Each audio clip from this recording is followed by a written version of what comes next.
O Menino Marrom, de Ziraldo. Era uma vez um menino marrom. Ele era um menino muito bonito.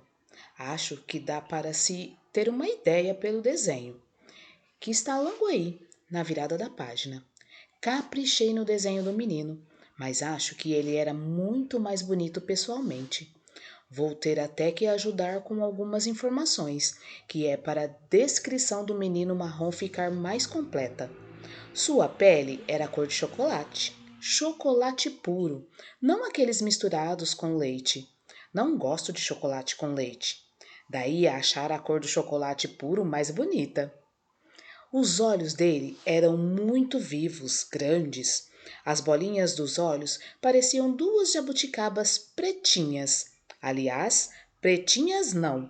Jabuticabas não são pretas. Para falar a verdade, tem muito pouca coisa realmente preta na natureza.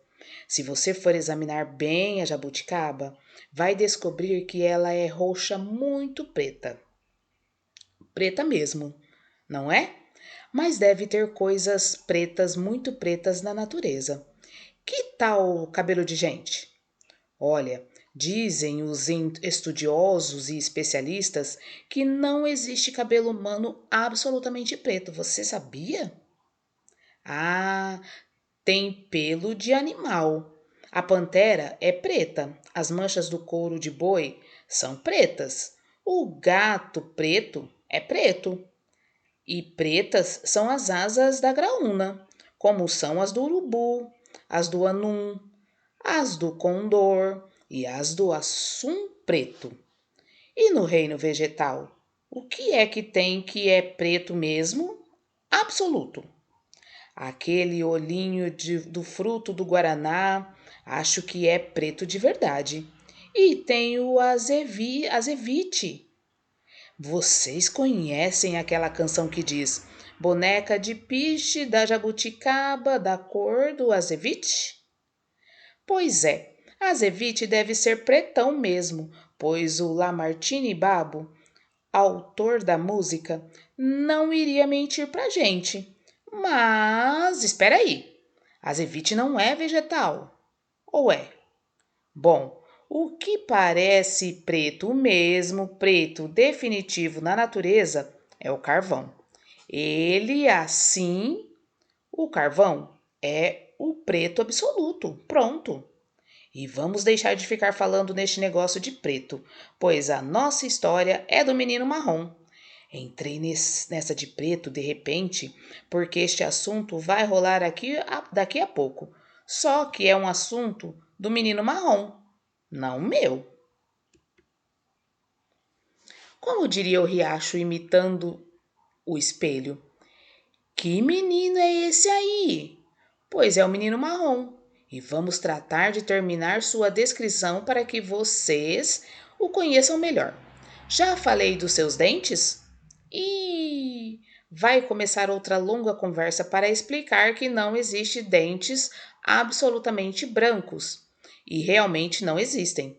Se você ficasse com a boca cheia de dentes brancos como a neve, você iria ficar ridículo, parecendo um vampiro sem presas.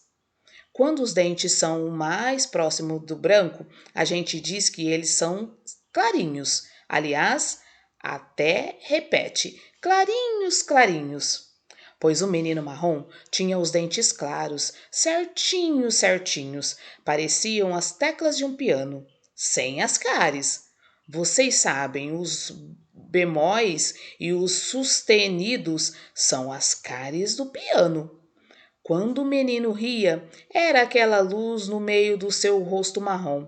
O branco dos olhos diminuía, ficava aqueles dois tracinhos assim, no lugar dos olhos, um traço de cada lado do nariz, mas o brilho das duas jabuticabas permanecia. Os cabelos eram enroladinhos e fofos, pareciam uma esponja. Logo depois dos Logo depois do banho, quando seus cabelos secavam, era um prazer ficar fazendo assim com os dedos em gancho, fofando a cabecinha do menino marrom. Sempre achei que seus cabelos eram pretíssimos. Mas um dia, um amigo especialista em identificação do Instituto Félix Pacheco me disse: não existem cabelos humanos absolutamente pretos, você sabia?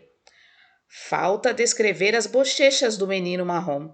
Seu queixinho pontudo, sua testa alta, bem redonda, tudo harmoniosamente organizado no seu rosto. E, finalmente, falta descrever o seu nariz. Nariz de menino marrom nunca é pontudinho. Ele cresce mais para os lados do que para a frente.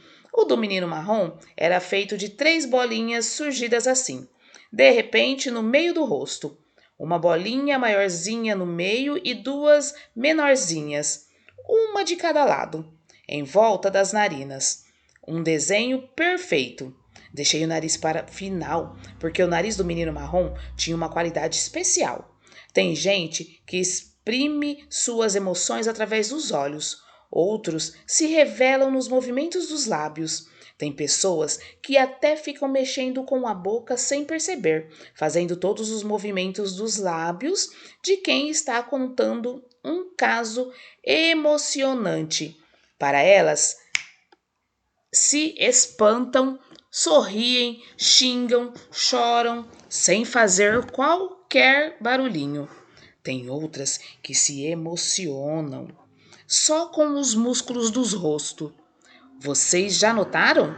O olho fica parado, a boca também, tudo no seu lugar, imóvel. Só os músculos da face é que se movem. O maxilar fica se mexendo como água na piscina, comprimidos pelos dentes. Morro de medo de gente assim. E tem as pessoas que se emocionam com o nariz, levam um susto, prestam atenção ou ficam ansiosas e só movimentam as bolinhas das ventas. Se ficam muito alegres, as narinas se dilatam sem a pessoa perceber, como se pedissem mais ar, mais alegria. Pois é, o menino marrom tinha um nariz muito expressivo. No mais, ele era magrinho, de joelhos redondos e perninhas finas, de perninhas. As perninhas dele pareciam aquelas pilastras de varandas antigas. O peito era quadradinho. E esse é o nosso menino marrom. E os ombros também. Um corpo muito bonito de atleta futuro. Os pés eram grandes, grandes mesmos, para o tamanho dele, e viviam metidos num velho par de sandálias de dedo. O menino marrom estava tão acostumado com aquelas sandálias que era capaz de jogar futebol com elas, apostar corridas, saltar obstáculos, sem que as sandálias desgrudassem dos seus pés. Vai ver, elas já faziam parte dele. Agora falta falar se ele era alegre ou se ele era triste, se era uma boa praça ou se era um chatinho.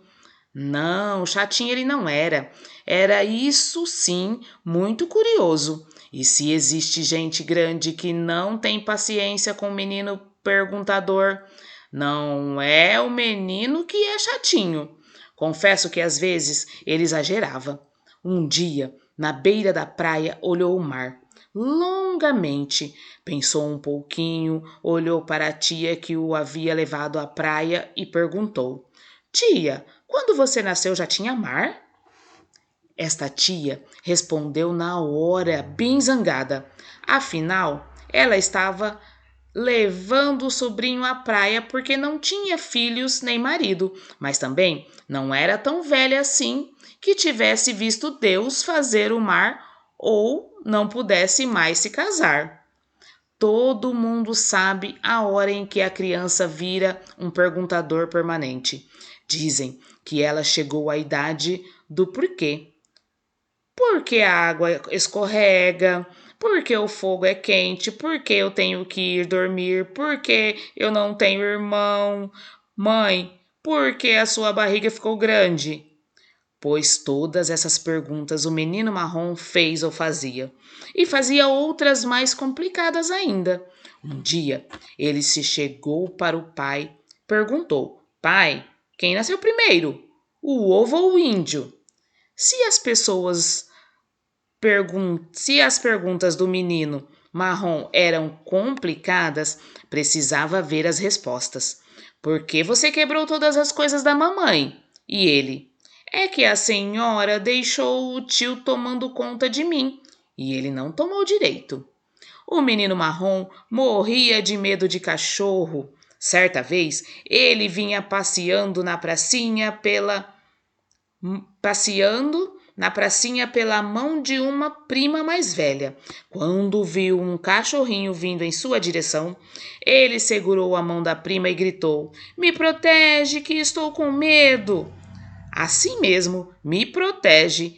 Era desse tamaninho e já fazia essas palavras difíceis. A prima, muito pacientemente, explicou para ele que não tinha perigo, que era apenas um cachorrinho indefeso. Aí apareceu outro cachorro na história. E mais que depressa o menino gritou para a prima: Socorro! Porque agora estou com dois medos. E o menino marrom inventava em casa. Nem sabia ler ainda e já jogava damas com o pai. Às vezes comia 4 pedras em carreirinha. Além disso, ele inventava os próprios jogos, cada um mais maluco do que o outro. E nos jogos que ele inventava, só quem ganhava era ele. Não que os jogos fossem uma grande invenção, nada disso. É que qualquer resultado que desse, a vitória era dele, pois as regras do jogo mudavam, sempre de acordo com a vontade do inventor. Era um prazer prestar atenção nas invenções do menino marrom, sabe? Eu acho que ele era um menino muito inteligente. Não fique triste aí não, você que está me lendo, achando que o menino marrom era mais inteligente e mais vivo do que você. Não era. Sabe como é? Vai ver. Estou exagerando.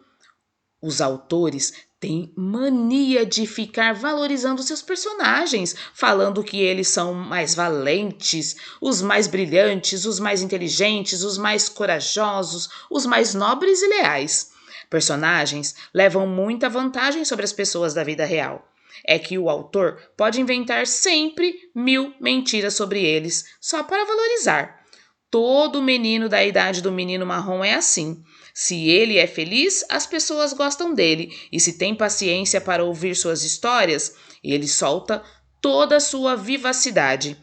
Menino é mais criativo do que um adulto. Sabe por quê? Porque adulto já viveu muito, já aprendeu dos outros. O menino tem que inventar enquanto não aprende.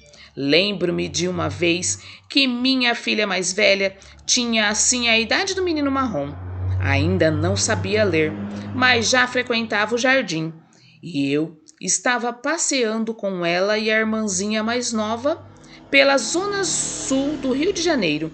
Aí ela ia explicando para a irmãzinha, que tinha uns 2 anos, tudo o que via. Passávamos pela praia e ficávamos olhando o mar agitado, com suas ondas quebrando na areia. E a minha filha mais velha explicou: Isso é mar. A pequenina entendeu e ficou repetindo: Mar, mar, mar. Saímos da praia e fomos em direção à lagoa. Quando a irmãzinha viu a lagoa serena ali na sua frente, disse para a mais velha: Olha, mais mar! E ela explicou: Isso não é mar, isso é lagoa. Fiquei surpreso por ela saber a diferença e perguntei: Qual a diferença entre mar e lagoa? E ela explicou para mim e para a irmã: É que o mar pula, a lagoa não pula. Viu? Algum adulto seria capaz de inventar uma diferença dessa? Só criança é capaz de observar as coisas com os olhos de primeira vez. Você, por exemplo, que já aprendeu muitas coisas, Tem que ficar atento, mesmo aprendendo muitas coisas. A gente não deve esquecer nossa capacidade de inventar. Quanto mais a gente sabe, menos moda a gente inventa. O menino marrom ainda estava na idade de inventar muita moda. E ninguém inventa moda sozinho. É preciso sempre ter um parceiro. O Tom Jobim fez uma canção linda onde ele fala que é impossível ser feliz sozinho, tipo da descoberta de quem aprendeu tudo e manteve ainda a capacidade de descobrir coisas novas, não é? A gente leva um susto quando ouve uma pessoa dizer assim, uma coisa que parece que todo mundo sabe, mas que ninguém diz. São pessoas que fazem essas descobertas das coisas que estão na nossa cara, que a gente chama de poetas, como Tom Jobim. Pois é, ele sabia e sabia dizer que para inventar moda é preciso um parceiro, alguém para soltar aquele riso frouxo, quando só os dois sabem exatamente que segredo estão falando. O menino marrom tinha um parceiro. Como diria o riacho, tão festeiro, tão brilhante, tão espelho, que o menino é esse aqui. Este é o menino cor-de-rosa. Bem, as crianças não são exatamente cor-de-rosa. Elas só têm essa cor em desenhos e em livros infantis. O problema dos poetas é que a cor da pele não tem um nome exato. Quando, por exemplo, faço uma ilustração para um livro e faço o desenho com traços pretos sobre papel branco, eu indico as cores que quero para cada detalhe. E aí anoto o lápis do lado para o técnico da gráfica colorir meu desenho com seu sistema de filmes coloridos. Um dia mandei o desenho de um personagem para ele e marquei do lado as indicações das cores que eu queria. Quero amarelo na camisa, verde escuro na calça e cor de pele no menino. O técnico da gráfica me ligou de volta. Escuta, o senhor quer cor de pele? Branca ou cor de pele marrom?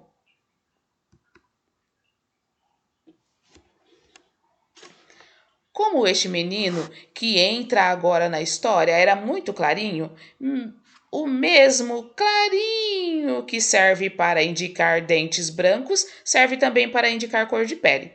Todo mundo achava que ele era cor-de-rosa, principalmente porque ele tinha o rosto muito coradinho, que ele era um menino muito bonito. Acho que dá para ver aí pelos desenhos, não dá? Tem alguma diferença do menino marrom? Aliás, tem algumas, muitas. O cabelo dele era amarelado, mais para amarelo do que para castanho, lisinho, com um rabo de cavalo, só que muito, muito fino. Caía na testa e dançava com o vento, de tão leve. Os lábios eram fininhos como um riso debaixo do nariz. O nariz era pontudinho e os olhos eram meio azuis, meio verdes, meio castanhos. Despedia do dia. Sua cor mudava da luz da manhã para a tarde, mudava se ele estava na serra, no meio do mato ou na beira da praia, se era dia de chuva ou se era noite de lua. Toda a expressão do menino cor-de-rosa estava nos olhos, que brilhavam de alegria quando ele via chegar o menino marrom com as ventinhas do seu nariz se movimentando também, pedindo mais ar.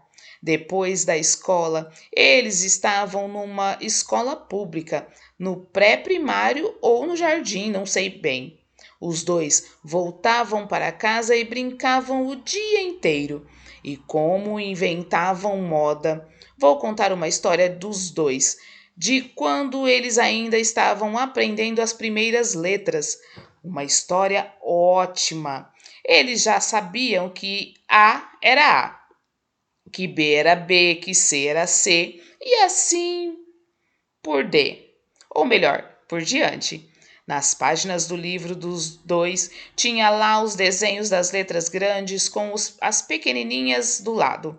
Um dia, o menino cor-de-rosa viu o menino marrom chegar seguro pela mão do pai e, vendo-o assim ao lado dele, disse: Ei, você é o A minúsculo do seu pai. Quando as mães dos dois contavam as gracinhas dos seus filhos para as vizinhas, a gente nem sabia qual história que era de um, qual história que era do outro. Também não faria diferença, os dois eram parceiros e numa boa parceirada tudo é feito junto. Aí vocês vão me perguntar, mas eles não brigavam nunca? Ah, e isto brigavam. Claro, imagina os dois juntos o dia inteiro, a cabecinha de cada um funcionando por conta própria. Vê se era possível concordarem em tudo. Grandes brigas, muito olho roxo, muita unhada, muito soco no peito e muito cabelo puxado. Modalidade que só o menino marrom levava vantagem.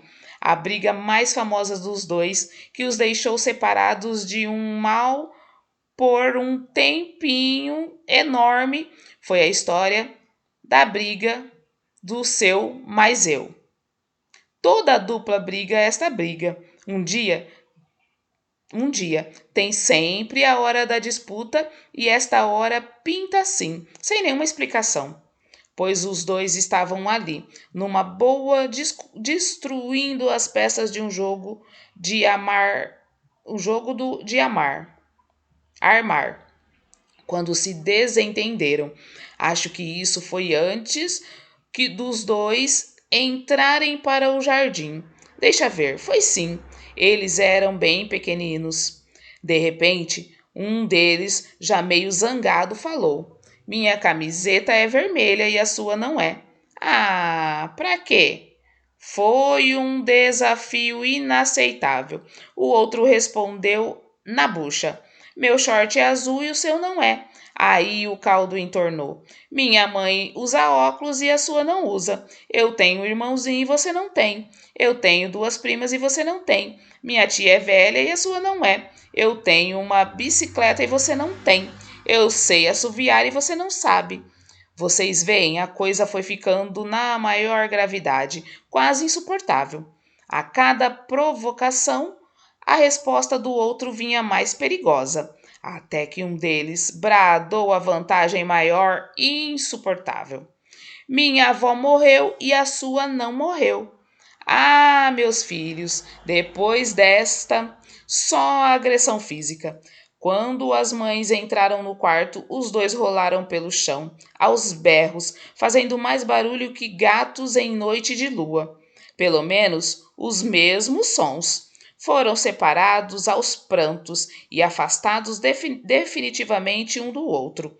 Foi uma longa separação, longa e dolorosa. Durou toda uma noite de descanso dos dois e mais 6 horas. No dia seguinte, um apareceu na frente do outro e ficaram se olhando, paradinhos, sem saber o que dizer para a vida recomeçar.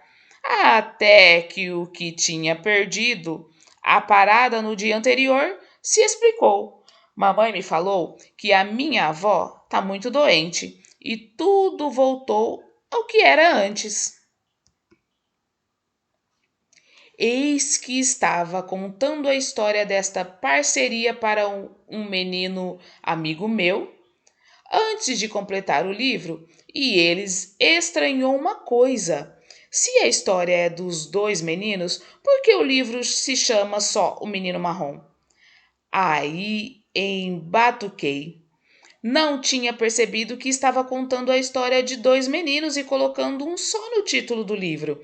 Então pensei, deve ter sido por causa do telefonema do técnico da gráfica.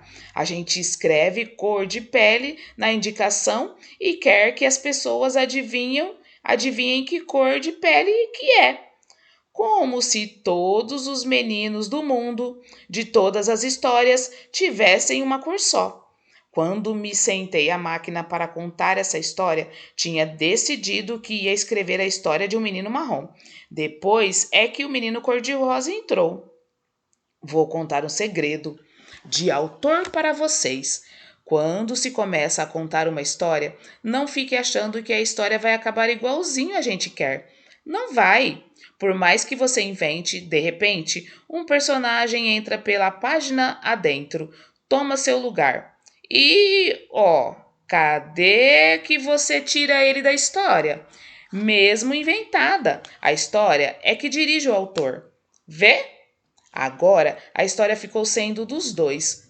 Como, porém, a intenção inicial era contar só o lado do menino marrom, deixa o título como está. Estava pensando. Acho que queria mesmo era contar a história de um menino que fosse muito feliz. Não acho graça em infelicidade, embora seja como elas que se faz a melhor literatura. Azar, vou ter que tentar com meninos felizes mesmo. Vocês se lembram que citei o verso do Tom Jobim, não é? Quando ele diz que é impossível ser feliz sozinha. Então, o menino cor-de-rosa entra nessa história com a maior naturalidade. Os dois brincavam juntos o dia inteiro, já contei. Muito mais do que brigavam, é claro. Inventavam os brinquedos mais malucos do mundo, as indagações mais inquietas. Epa! Você sabe o que é uma indagação inquieta? Pois é, eles ficavam inventando essas coisas difíceis de explicar e as outras, mesmo complicadas, se bem que muito interessantes. Um dia, os dois resolveram descobrir como é que os personagens entravam dentro do vídeo da televisão. Pensam que eles desmontaram o aparelho para descobrir? Tinha graça. Essa seria uma história muito antiga, tipo William Brusk, um famoso contador de histórias infantis da Alemanha do século passado. Nada disso. Os dois foram ao manual de instrução e à enciclopédia para entender o problema da transmissão da imagem, a captação pela câmera e a recepção feita pela amplificação da frequência super heteródina. Vocês aguentam? É isso. Ouvindo conversa de adulto, vendo televisão todo dia, participando da guerra nessas estrelas, na Guerra nas Estrelas, os meninos de hoje estão sabendo mais que todo mundo. Para a geração do autor dessa história aqui, por exemplo, vocês já estão para lá de Flash Gordon. Querem ver? Outro dia mesmo, os dois amigos estavam vendo um filme interplanetário e apareceu um desses heróis intergalácticos. Aí, descendo com sua nave num planeta qualquer. O menino marrom, então, perguntou para o menino cor-de-rosa: O homem vai de verdade à Lua? O menino cor-de-rosa respondeu: Atualmente não. Assim mesmo, atualmente não, completou. Eles iam antigamente. É verdade, antigamente. Foi em 1969. Olha quanto tempo faz que os homens foram à Lua pela primeira vez e nunca mais ninguém voltou lá. Eles, os meninos, viam velozes naves cruzando o espaço sideral, viam brigas intermináveis de gato e rato, viam super-heróis voadores e cheios de superpoderes, viam beijos, abraços e muita paixão na mágica tela da televisão ligada o dia inteiro. Mas mesmo assim, e por um mistério qualquer, achavam tempo para ficar horas e horas folheando os livros de história e ganhavam e mesmo os velhos livros que seus pais tinham esquecidos na estante. Às vezes, quando fazia muito silêncio no quarto, mamãe ia ver Olha os dois deitados no chão, entretidos e silenciosos, lendo até mesmo livros sem figuras, só com emoção, como a história do Robinson Crusoe, por exemplo, comprida história que não acabava mais. A história ficava mais comprida ainda, pois o sexta-feira custava aparecer e eles não podiam imaginar como é que Robinson Crusoe aguentava ficar tanto tempo sem um amigo. Não sei se eles liam muito porque prestavam atenção em tudo ou se prestavam atenção em tudo porque liam. Neste tempo aí das leituras, o menino cor-de-rosa já não tinha mais babá. Estava crescidinho e ninguém precisava ficar tomando conta dele. A velha mulher que vivia em sua casa desde os tempos da mamãe menina tinha ido embora e no lugar dela havia deixado uma sobrinha que não tinha muito o que fazer.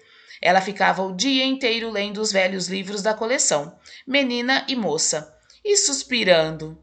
O namorado dela era o carteiro e este tinha outra mania, a de colecionar os folhetos coloridos do currículo do livro. Na casa do menino cor-de-rosa, logo depois da cozinha dos fundos, tinha uma varanda que dava para um pequeno quintal.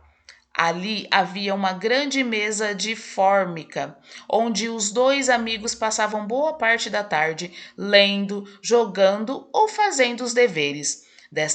De vez em quando os dois soltavam uma gargalhada, explodida de repente, como se um maestro dirigisse um afinado coral de apenas dois cantores. É que, na verdade, eles nem sempre estavam prestando atenção nos deveres.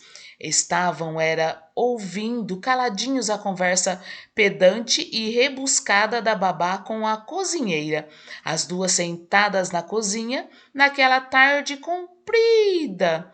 A mocinha, talvez por suas românticas leituras, adorava falar palavras difíceis e muitas vezes palavras completamente desajeitadas no meio das frases. Os dois, muito debochados, caíam na gargalhada. Paravam de rir, faziam-se o maior silêncio na varanda e na cozinha. A conversa das moças recomeçava. Aí, na hora certa, outra risada. Aquilo era toda a tarde, num verdadeiro ritual. Teve um dia que os dois não riram, quando a moça falou a palavra difícil. Ela estava doidinha para se casar com o carteiro e, muito pedantezinha, explicou para a cozinheira: ele tem todos os ingredientes para ser um bom marido. Não dá para esquecer a palavra ingredientes no plural. Quando se ouve esta palavra pela primeira vez, ingrediente, grande mistério. Os dois largaram o que estavam fazendo, com a gargalhada parada no ar, e correram para o quarto, atrás do dicionário. Abrem o dicionário, que aflição, letra A, não é que não, passa, passa, passa. O B, não, passa, passa, essa não é tanto não. Letra M, já passou. I, é antes, muito antes, MLJI aqui. O que será que este livro tem? Inocência, já passou. Volta, volta, é nesta página, Inglésia.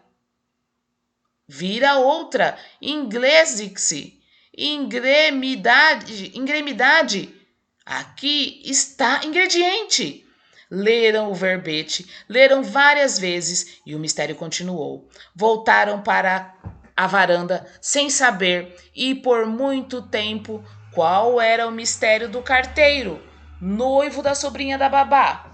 Ele ainda teriam pela frente muitos mistérios para poder desvendar. Agora preciso saber quanto é que foi essa história. Não é difícil descobrir pelo tipo de coisa que aconteceu aquele dia na escola. Eles já estavam no primeiro grau, sem dúvida, estavam. Foi uma tarde, os dois brincavam com suas cores, quando o menino marrom misturou todas as tintas que tinha na caixinha da aquarela, todas as cores do arco-íris. E aí, sabe o resultado que deu? A mistura das cores deu um marrom forte, como o do chocolate puro. O menino marrom olhou para aquela cor que ele tinha inventado e falou: Olha aí, é a minha cor. Os olhinhos do menino cor-de-rosa brilharam como eles brilhavam diante de suas descobertas. E ele disse: Sua cor é a soma de todas as cores. O menino marrom ficou todo feliz, criou sua cor e achou que era bom. Justo no dia seguinte, na escola, a tia levou toda a turma para o laboratório do colégio para dar algumas explicações sobre cores. Quando os dois souberam que o assunto era cor, ficaram muito excitados e que eles iam revelar aos coleguinhas sua grande descoberta. Eu chego e conto, perguntou o menino cor-de-rosa. Não, disse o menino marrom. Deixa a professora falar primeiro, depois nós damos nosso show. Eles estavam convencidos de que iriam brilhar na visita ao laboratório da escola. E enquanto todo mundo ria, falava, mexia nas cores, acendia luzes, desligava projetores, eles estavam caladinhos num canto para fazer a grande revelação na hora exata. Aí chegou a hora. A professora resolveu mostrar para eles o disco de Newton.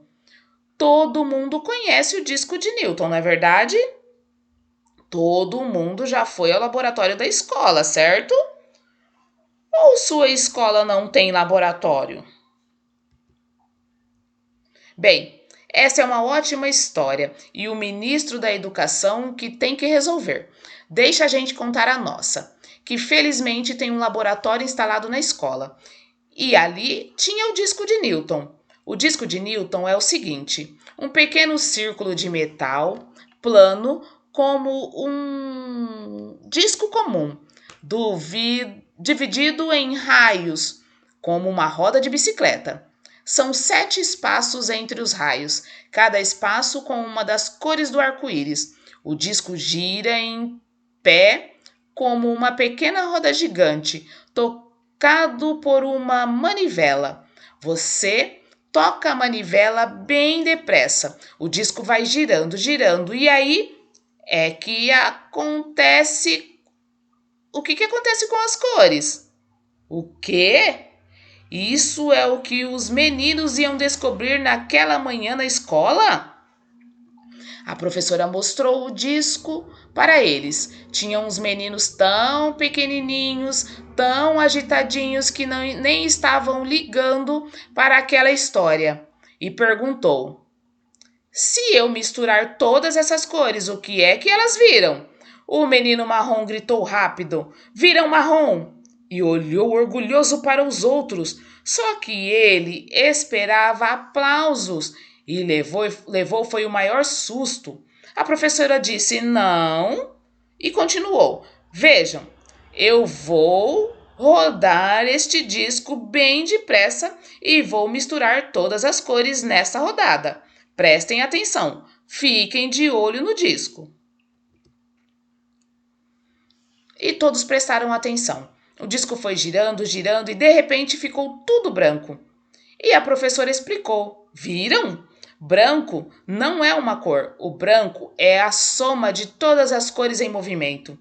Com essa eu não contava, falou o menino marrom.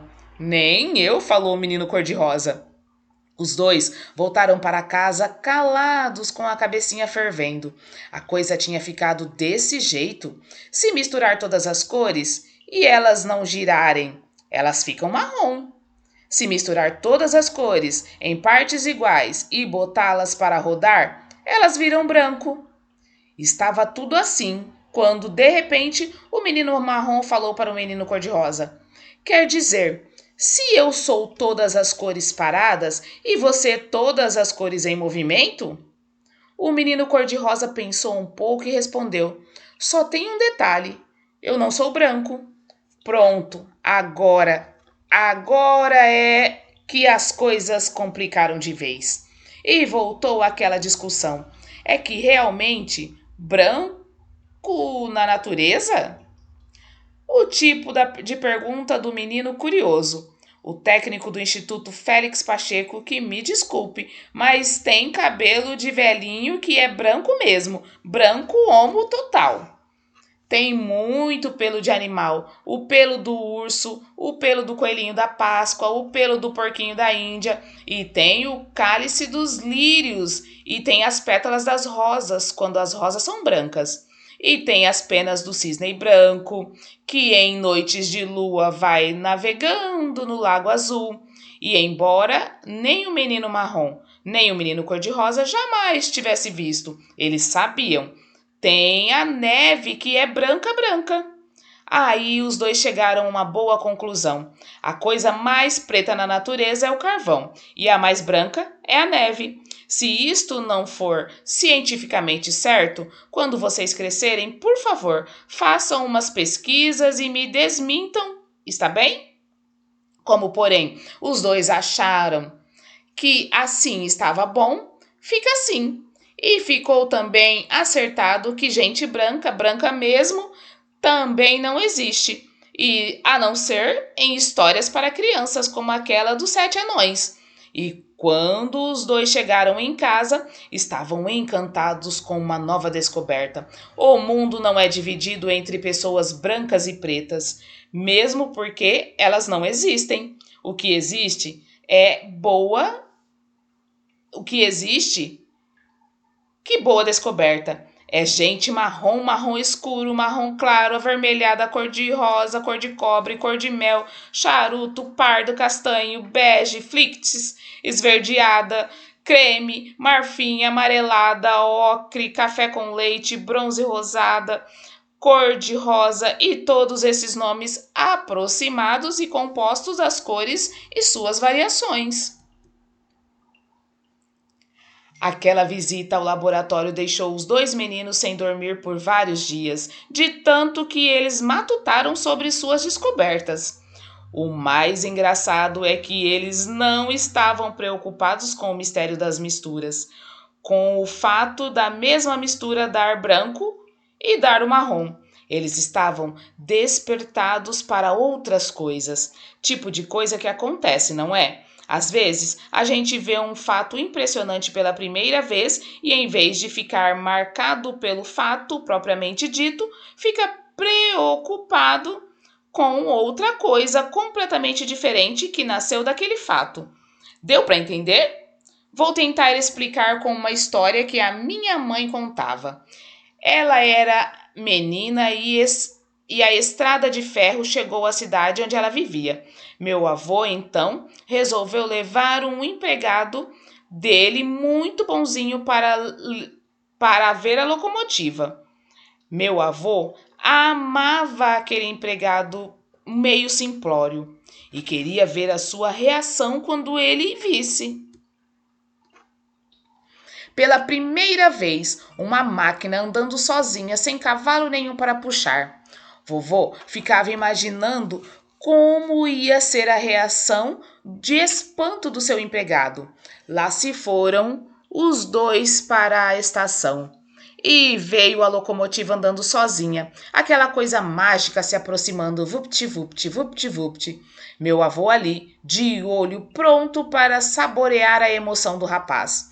E a máquina passou por eles, os dois parados, sem dizer palavra. Vupt-vupt, vupt-vupt, vupt-vupt. Aí meu avô falou: então, Zé, o que foi que você achou deste milagre? E o Zé respondeu: puxa, seu Hortêncio, como faz fumaça, hein? Pois é isto, o que impressionou os meninos também. não foi a roda rodando e fazendo as cores sumirem do disco. O que os deixou inquietos foi a fumaça que a experiência fez na cabecinha deles. Puxa vida, se um era marrom e o outro era, digamos, cor-de-rosa, por que é que todo mundo dizia que um era preto e o outro era branco? Imagina, eles nunca haviam se preocupado com isso. Mesmo marrom, o menino marrom achava normal ser chamado de preto. Mesmo cor-de-rosa, o menino cor-de-rosa achava normal ser branco. Agora, como na caixa daquelas aquarelas, estava tudo misturado na cabeça deles. Eles tinham estado juntos praticamente desde o dia em que nasceram, brincando, conversando, inventando coisas, brigando, rolando na grama, dando socos um na cara do outro, fazendo as pazes, brigando de novo, passeando na praça, jogando na escola, sempre juntos, sempre às gargalhadas, sempre inventando moda. E nunca tinham se preocupado com o fato de um ser de uma cor e o outro ser de outra. Agora, eles queriam saber o que era branco e o que era preto, se isso fazia os dois diferentes. Uma vez aconteceu uma história que me parece dá para ajudar a gente a entender o novo problema dos dois amigos. Era um bem pequenininho e já sabia fazer bolinhos de fritar. Quer dizer, devia fazer a maior bagunça na cozinha, mas mamãe me deixava ficar lá, quebrando ovos, derramando farinha de trigo no chão, me lambuzando todo, mas fazendo a massa, rodando a massa nas mãos, fazendo as bolinhas como se fossem sonhos e jogando tudo na gordura quente para fritar. Vai ver, mamãe ficava por ali tomando conta. Na minha memória, porém, não vejo o rei absoluto da cozinha. E estava lá, fazendo os meus sonhos ou meus bolinhos de fritar, e queria que eles ficassem prontos para o café da manhã. Tantas fiz que a massa dos bolinhos não ficou pronta a tempo. Aí já era a hora do almoço e me lembro de ouvir a voz do papai chegando do escritório e me dizendo: "O meu filho está fazendo bolinhos para o almoço?" Eu disse que estava sim e tomei uma decisão. Bolinhos para o café são doces, bolinhos para o almoço devem ser salgados. Na minha cabeça, o que tinha de fazer era simples: tirar o doce da massa e fazê-la ficar salgada. Simples, simplíssimo. Como eu havia botado um pouco de açúcar para adoçar os bolinhos, bastava agora botar um copo de sal. Em cima de tudo ficava empanado. Não pensei duas vezes, virei um copo de sal na massa e ainda botei mais uma pitadinha de sal extra, para assim temperar o bolinho para o almoço. Juro que não me lembro o que aconteceu depois, só sei que foi nesta manhã que elaborei a minha teoria dos contrários. Uma coisa só é o contrário da outra quando toma o seu lugar. Logo, salgado não é contrário de doce. Não lhes parece uma boa teoria? Vamos à prova. Tome-se um arame e ponha-o no fogo. Ele fica quente. Tire o arame do fogo e bote-o na água gelada. Ele fica frio. O frio toma o lugar do quente. Logo, o frio é o contrário do quente. Vê aí se a professora ainda sabe o que quer dizer CQD, pois. Você me conta. Bem, não creio que essa história tenha ajeitado o tanto que eu esperava. Vocês vêm aí. Tenho o maior medo de explicações científicas, sabem? Mesmo porque não sou nada bom nisso.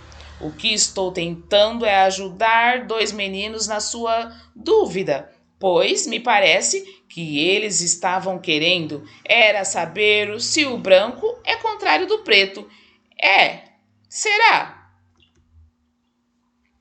Eles ficaram por muito tempo sofrendo esta dúvida, mas menino tem essa coisa de bom. Logo esquecem aquela história e já entraram de novo em outras invenções. Menino nunca sabe a hora exata em que as coisas acontecem. Os dois descobriram juntos a moça na janela da casa ao lado. Era a filha mais nova da vizinha. Meu Deus, a coisa mais bonita que jamais houve neste mundo, desde que Deus criou o mar. Mas ela era uma menina outro dia mesmo. E aí, numa tarde, na janela, surgiu como uma princesa.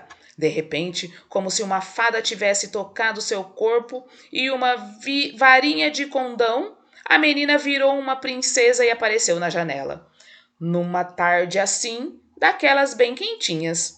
A partir desse dia, era aquela febre e aquela aflição na escola, a vontade imensa de voltar para casa, de ver a tarde chegar e ir olhar a princesa na janela do seu castelo, a pequena casa verde ao lado. Lá vinha ela, das sombras, das sombras do quarto, e chegava à janela, toda cheia de luz, e entrava e saía, e seus braços tão brancos dançavam no espelho, ajeitando os cabelos, jogando a cabeça de leve para trás, e seus olhos brilhavam. Olhando para longe, o seu rosto girava de leve sobre os ombros redondos. Que ombros, meu Deus! Que curva tão linda! Que corrente de ouro! E a medalha, onde está? Não estou bem certo se aquela era a hora exata da chegada dos dois à janela para olhar a moça, ou se era a exata hora da chegada da moça para que os dois olhassem para ela. De repente, depende de quem conta a história. Como é, meu Deus, que vamos afastar esta paixão que vai fazer a gente brigar no beco, longe dos pais e dos tios? Uma briga de decidir?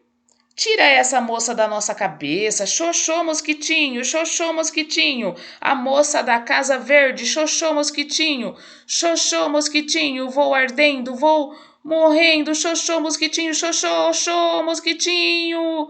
Ai, há certas manhãs em que a cama deixa de ser boa companhia, e quando a gente dá pela coisa, já está de pé, no meio da rua, no meio do quintal ou na área longe do quarto. Nem acabou de amanhecer ainda, ficamos sem saber o que fazer com aquele pedaço de dia que ganhamos. De repente, pois numa manhã dessas o menino marrom enjoou cedo da cama. Acho que estou contando essa história, indo e vindo no tempo, sem botar as coisas em ordem. Vai ver que estou. Esta manhã de que falo agora, por exemplo, é uma manhã muito mais antiga, muito anterior aos sonhos com a menina da Casa Verde. Eles eram bem pequenininhos ainda, pois o menino marrom, daquele tamaninho, se viu sozinho no meio da rua. Antes que o dia acabasse de amanhecer, antes que a primeira loja da rua abrisse para a luz do dia suas barulhentas portas de aço.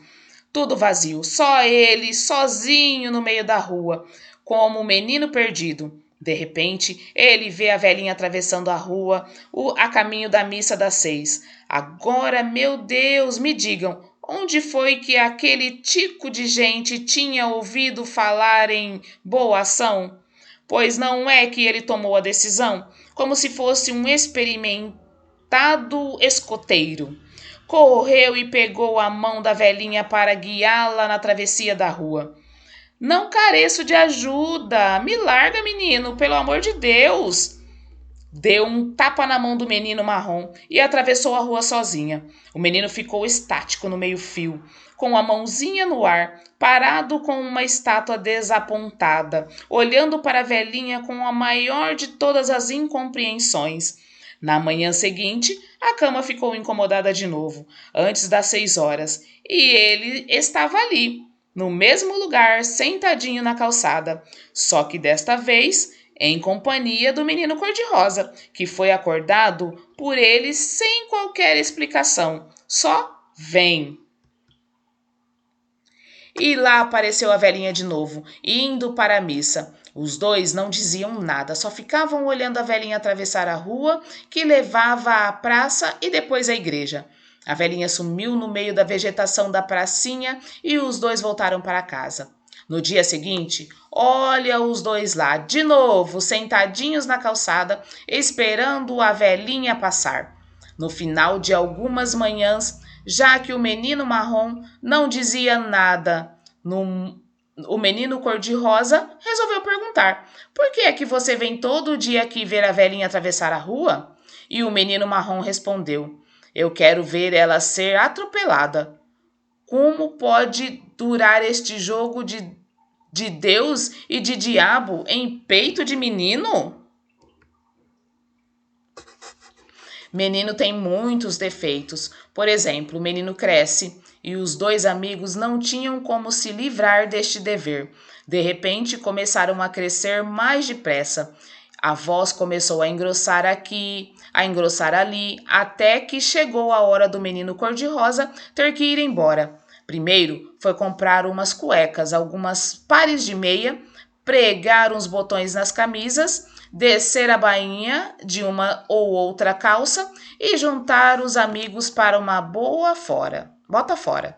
Os amigos todos apareceram para a festa de despedida do menino cor-de-rosa, que àquela altura já não era tão menino nem tão cor-de-rosa. Foi uma farra, muitos abraços, muitas palmadinhas nas costas. Teve um que vomitou com sua primeira cerveja e muitas piadas de bom e de mau gosto. Muito bem, agora o menino, ainda que não queira, vai ter que ser ele mesmo e não mais um objeto da família. Agasalhado na voz musical da mamãe, protegido na força de bronze que menino enxerga no pai, que vence o medo, que afasta os raios, os olhos se despedem da paisagem, a própria casa ignora que ele vai partir. Nenhuma xícara, nenhuma porta lhe deseja boa viagem. Lá vai ele para o mundo, deixar seu quarto infinito. O pai chama-o num canto e desfila os conselhos. O menino ouve com a maior atenção, como se aquela história já tivesse acontecido com ele e alguma vez em algum lugar. Quando a mamãe veio com a bolsa na mão, toda arrumadinha e com os olhos cheios de lágrimas, dizer: juízo, meu filho, vai com Deus. E o menino cor-de-rosa só faltou repetir cada palavra da mãe, de tanto que ele sabia que ia ser assim. Ele sabia também que ia ficar com os olhos cheios d'água, não ia conseguir dizer nada. E aconteceu tudo direitinho. Ele não conseguiu dizer nada e ficou com os olhos cheios d'água. Mamãe veio até a porta, papai veio até a rua e ele seguiu para a estação em companhia do menino marrom, que lhe carregava a mala. Os dois foram andando devagarinho para a estação. Naquele instante, eles estavam certos, sem que nenhum dos dois falasse isto para o outro, de que não iriam nunca se esquecer daquele momento e se perguntando, sem fazer pergunta: quem é o dono da história? Aquele que parte ou aquele que fica? De repente, o menino marrom deu uma gargalhada dessas que não acabam mais, dessas de perder o fôlego. O menino cor-de-rosa espantou-se, sem entender nada. Esperou que a gargalhada terminasse e aí perguntou: tá rindo de quê? O menino marrom olhou para ele todo solene e disse: espero que você tenha todos os ingredientes para vencer na vida. Você se lembra? Falou o menino cor-de-rosa, pegando carona na risada de que não acabava. A sobrinha da babá, que falava difícil, havia se casado com um carteiro e já estava esperando o terceiro filho. A gargalhada acabou e eles voltaram a caminhar em silêncio, agora que o mistério estava desfeito. Às vezes, os silêncios ficam muito mais complicados e você não sabe como diminuir seu tamanho, a não ser com uma pergunta boba. E o nosso pacto de sangue? Como é que fica? Amigos para sempre. Temos que selar nosso pacto com sangue. Com sangue? Eles eram tão pequenininhos naquela época que nem se lembraram onde tinham visto esse negócio de pacto de sangue. Vai ver, um deles tinha ficado sem dormir até mais tarde e pegado um filme de espadachim da televisão. No fim da noite, sei lá, às vezes é que a gente aprende vem no vento, sem qualquer explicação. O pacto, temos que fazer um pacto de sangue. Um deles foi até a cozinha buscar uma faca de ponta para furar os pulsos e misturar o sangue dos dois amigos eternos. Ficaram com dois, os bracinhos espichados, as mãozinhas fechadas para cima, os pulsos à mostras, latejando, a faquinha na mão de um, esperando o pacto. Os dois ali parados, sem um sorriso sequer. Só o ruído das suas respirações ofegantes, olhando firme um no olho do outro, sem piscar. O pacto é pacto. E a faquinha parada no ar, até que um deles resolveu a questão. Não tem um alfinete?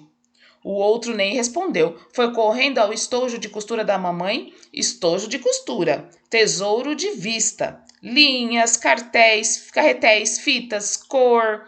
O quarto reino natural. Não apenas alfinetes de bolinhas coloridas nas pontas. Pegou este de bolinha vermelha. A gente fura o dedo. Qual dedo? Fura bolos, que é para a gente assinar o nome com sangue. Isso, o dedo vira uma caneta tinteiro. Agora pausa para a gargalhada dupla, de se ouvir na rua inteira. Riso bobo, exclusivo. Quem foi que inventou essa de dedinho soltando sangue na ponta? Virar caneta tinteiro. Foi eu ou foi você?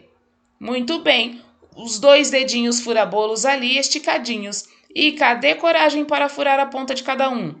Nova pausa e um deles resolve sair da pose. Sai e vai tranquilamente até a gaveta onde guarda as coisas da escola. Que é que você está procurando? Tinta vermelha. O outro correu para ajudar. Pacto de sangue de menino pode ser com tinta vermelha. Claro, depois de assinado o sacramento, quem vai desconfiar que não é sangue verdadeiro? Não tinha tinta vermelha. Foi o menino marrom que achou o vidro de tinta azul.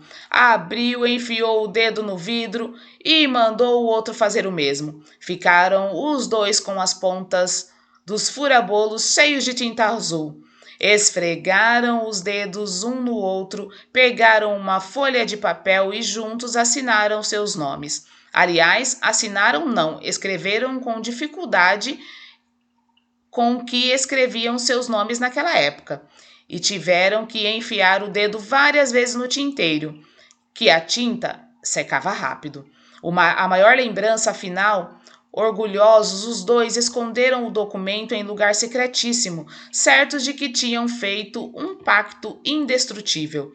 Pacto de reais é pacto, pacto de reis é pacto de reis. Aí eles pararam mais uma vez no caminho da estação para reforçar suas lembranças. Quem é que tinha falado pra gente esse negócio de sangue real? Será que a gente sabia mesmo? Tenho certeza absoluta, estávamos fazendo um pacto de sangue azul. Amigos eternos, milord, fiéis para sempre, Alteza. E onde foi que a gente escondeu o documento? Não tenho a menor ideia. Aí tínhamos chegado à estação. Não era uma estação com sua bufante locomotiva, seus estertores, seus rangidos angustiantes ou festiva mensagem de seu apito. Era uma estação rodoviária de luzes frias e o ônibus, enorme, não era nada romântico. E todo colorido, ar refrigerado, rodomoça, carteira de identidade, autorização dos pais para viajar desacompanhado. Quando o chofer entrou para assumir o seu lugar e a porta automática do ônibus fez aquele barulhinho de ar comprimido, informando que estava na hora de ser fechada, o menino cor-de-rosa descobriu que só faltava ele para entrar no ônibus. Aí foi aquele abraço muito forte, muito apertado mesmo, e ele disse, sem nunca ter programado: "Não me esqueça, amigo, vou voltar." Falou assim, sem sentir aquela frase que lhe saiu como música que ele contém. E estava certo também de que não tinha programado aqueles olhos úmidos. Da janela, o ônibus saindo, ele pôde ver que o menino marrom estava com as ventas do nariz mexendo mais do que asa de borboleta. Quando o ônibus ia sumir no fim da pista, ele olhou para trás e viu todas as luzes da rodoviária brilhando nos olhos de jabuticaba do menino marrom. Era chegada a hora de deixar de ser corgo, brincar de ser rio. O menino marrom foi crescendo, ganhando corpo, tudo muito devagarinho. E ele foi ficando um rapazinho quieto, caladinho, lendo muito, estudando, fazendo experiências, fazendo versos, inventando coisas só para ele. De repente, abandonando tudo, fazendo uma manhã toda diferente da outra, ou repetindo aquelas manhãs em que acordava cedo e ia sentar-se na calçada para ver a velhinha morrer atropelada. Um dia, aquela história do preto e do branco voltou à cabeça. Se o azul é a cor fria e o vermelho é a cor quente, como é que na cabeça de ninguém uma é o contrário da outra? Quem foi que inventou que preto é contrário de branco? Se eu sou marrom, se meu melhor amigo é exatamente branco, por que é que chamam de preto e de branco? Será que é para que fiquemos um contra o outro? Ele já sabia uma porção de coisas, já tinha estudado direitinho o disco de Newton, já sabia o que era luz, o que era decomposição da luz, o que era prisma, essas coisas que vocês vão saber aqui há pouco e das quais já me esqueci. Ficar sozinho às vezes é bom. Você começa a refletir, a pensar muito e consegue descobrir coisas lindas. Nessa de saber de cor e de luz, matérias que passavam a interessá-lo profundamente. O menino marrom começou a entender por que é que o branco dava uma ideia de paz, de pureza e de alegria, e por que razão o preto simbolizava a angústia, a solidão, a tristeza. Ele pensava: o preto é a escuridão, o olho fechado que você não vê nada. O branco é o olho aberto, é a luz. Santa mãe, a cabeça do rapazinho fervia. Aí ele concluía: para o homem tudo vira símbolo. É verdade, o homem foi sempre um grande inventor de moda. Sua cabecinha de adolescente chegava a ranger, creque, creque, creque. Ele via a hora que ela ia derreter. Vocês já ouviram falar num sábio brasileiro chamado Silva Melo? Ele era médico, escritor e foi da Academia Brasileira de Letras. Um dia, ele estava voltando para o Brasil de navio. O navio afundou e ele nadou, que nem Camões, com os originais do livro numa das mãos até ser salvo. Isso, porém, é uma história que um dia vocês vão conhecer melhor. Uma vez fiz uma entrevista com o professor Silva Melo sobre uma porção de coisas, e entre as muitas que ele contou, uma não deu para esquecer. Ele disse: a um certo ponto da entrevista, eu não consigo descobrir em que altura da história do homem ele decidiu que o branco simbolizava pureza. Aí eu disse: deve ser desde quando abriu os olhos pela primeira vez. Ele nem me ouviu e continuou: as coisas puras da natureza não são exatamente brancas. Falou e disse, professor: o branco do lírio, por exemplo. Agora sou eu que estou repetindo. Tem uma química complicadíssima, uma mistura para dar aquele branco. Um pelo de gato que um pelo de gato preto é tão puro quanto um pelo de gato branco. As coisas puras da natureza estão muito, muito mais para tons acres e pardos, como o açúcar mascavo, por exemplo, que é o mais puro do que o açúcar refinado. O professor falava coisas assim. Acho que o menino marrom andou lendo a entrevista que fiz com o professor e começou a entender esse negócio do valor dos símbolos. Sabe por quê eu acho isso? Porque um dia que também tinha pensado na minha teoria dos contrários, fez uma bela constatação de adolescente. Foi assim. Ele estava muito triste e achou que as coisas estavam pretas para ele. Aí não gostou do próprio símbolo que criou. Pretas por quê? Ele estava no seu quarto, estudando e ficou olhando uma folha de papel branca sobre a mesa, onde ele ia escrever uma carta. De repente, a luz do quadro apagou e a folha branca sumiu. Ele botava a folha de papel perto dos olhos e via tudo preto, mas ele sabia que a folha de papel estava ali e continuava branca. Então, ele deu um sorriso lindo, todo branco, que no escuro ninguém viu. Ele havia descoberto que o preto não era o contrário do branco. A luz acendeu de novo e a folha branca apareceu diante dos seus olhos. Ele pegou a caneta e começou a carta que ia escrever. Meu querido amigo, eu andava muito triste ultimamente, pois estava sentindo muito sua falta. Agora estou mais contente porque acabo de descobrir uma coisa importante. Preto é apenas a ausência do branco. Algum tempo depois, aconteceu tudo igualzinho como a canção de Milton Nascimento. O menino, que agora já era doutor, voltou com sinhazinha para apresentar. A moça não era bem uma sinhazinha como as de antigamente. Era uma bela estudante de sociologia e vinha fazer umas pesquisas na cidade dos dois meninos. A sobrinha da babá já tinha 6 filhos e o amigo deles, que não sabia beber cerveja na festa de despedida, já bebia feito um craque. A vida continuou. A partir dali, porém, a história já não é mais nem do menino cor-de-rosa nem do menino marrom. Menino como certos rios misteriosos da Amazônia que de repente desaparecem no meio da mata ou no meio do mapa e vão aparecer lá na frente um rio muito maior, um outro rio. Que os dois continuam os maiores amigos, isto eu sei. Tem sempre notícias deles, embora não os veja há muito tempo. Só sei que os dois continuam fazendo das suas. Um é craque de basquete e o outro de voleibol. Um já está quase formado e o outro estuda mais. Não estuda mais. Os dois já se formaram. Todos dois já são doutores. Já não nem posso precisar. Só sei que desistiu de tocar a bateria e o outro fez um samba e gravou uma canção. Um está no canto tocando flauta e o outro violão.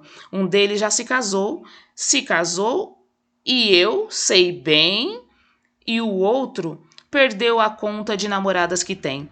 Um quer conhecer o mundo e o outro a Patagônia. Um é rei da informática e o outro de videoclipe. Um andou fazendo cursos de teatro e literatura e o outro já fez figura num festival de canção. Um já conseguiu emprego, o outro despedido do quinto que conseguiu. Um passa seus dias lendo, ou não sei se são os dois. Um não lê coisa nenhuma, deixa tudo para depois, mas faz cada verso lindo que ainda vai virar canção.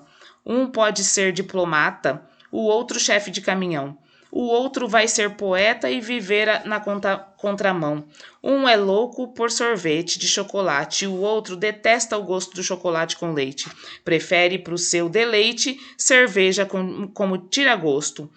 Um adora o som moderno e o outro, como é que pode? Se amarra é num pagode. Um dos dois é muito alegre e o outro mais quietinho. Um faz piada com tudo e os dois riem sozinhos. Um é cara ótimo e o outro, sem qualquer dúvida, é um sujeito muito bom. Um já não é rosado e o outro está mais marrom. Aqui acaba a história. Por que dar fim a histórias? Quando Robson Crusoe deixou a ilha, que tristeza! Ainda bem que os dois meninos são tão meninos, mas continuam por aí, sem saber que neste momento estamos lendo quase tudo sobre eles. Até que se eles descobrissem isso, não ia ser nada mal. Não por causa do contador dessa história, mas por causa deles mesmo. Eles iam fazer mais uma bela descoberta e cada um ia poder dizer pra gente: eu não sabia que a minha história era mais bonita que a do Robson Crusoe. E a nossa história entrou por uma porta e saiu por outra. Quem quiser, que conte outra. Essa é uma história de 3 meninos. Em primeiro lugar, é a história de um menino marrom. E é também a história do seu amigo, o menino cor-de-rosa. Mas principalmente é uma história do menino que mora no coração do Ziraldo e que é um menino poeta, contador de caso, inventor de moda, sempre sonhando e imaginando, juntando amigos e com eles fazendo outras histórias, e com as histórias, outros amigos, e com os amigos, novas histórias.